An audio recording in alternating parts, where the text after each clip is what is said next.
Каада салт үрп адат жок эл болбойт. Кыргыздар кыйырда жүрсө да кыргыздыгын жоготпой салтын кармап, руханий байлыгын бүгүнкү күнгө чейин сактап келди. Азыр бизге ушул батышты туурабай, башка жакка баш ийбей, өзүбүздүн эле уңгубузга баш багып көрсөк да, көп нерсени өзүбүз эле алат элек.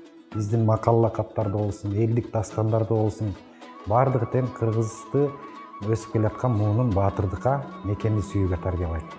Кыргызстан эгемендүүлүккө ээ болгондон тартып маданияттын кайра жаралуу мезгили башталган. Бирок мамлекет тарабынан системалуу саясат жүргүзүлгөн эмес. Улуттук идеология болмоюнча мамлекет дагы саясат дагы өнүкпөйт. Ошол себептен учурдагы ааламдашуу заманында адамзаттын адамдык касиеттери төмөндөп, өлкө руханий өзөккө суусап турган чагы. Биздин көйгөйүбүз Кыргыз Республикасынын бүгүнкү көйгөйү улуттук идеологиянын жоктугу. Ал эми улуттук идеология ал ошол элдин маданиятынын руханий дөөлөттөрүнүн негизинде түзүлүш керек.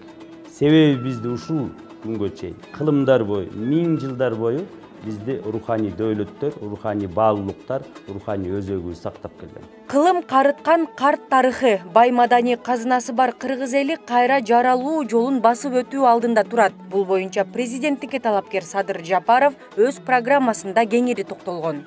Бүгүн биздин алдыбызда маданий кайра жаралуу маселеси турат. Илим жаатында кыргыз маданияты, кыргыз философиясы, кыргыз дүйнө таанымы, кыргыз этнопедагогикасы деген илим тармактарын жаратабыз. Элдик нарктын өзөгүн түзгөн, кыргыздын салт санаасын, адеп ахлагын, тарбия таалим маселелерин бирдиктүү, ырааттуу тартипке келтирип, түрдүү ыкмада элге жайылтабыз. Көчмөн маданияттын үлгүсүн көрсөтүп, дүйнө элдеринин таңдануусун жараткандай, биз кыргызстандыктар бүткүл дүйнөлүк маданияттагы татыктуу ордубузду көрсөтөбүз.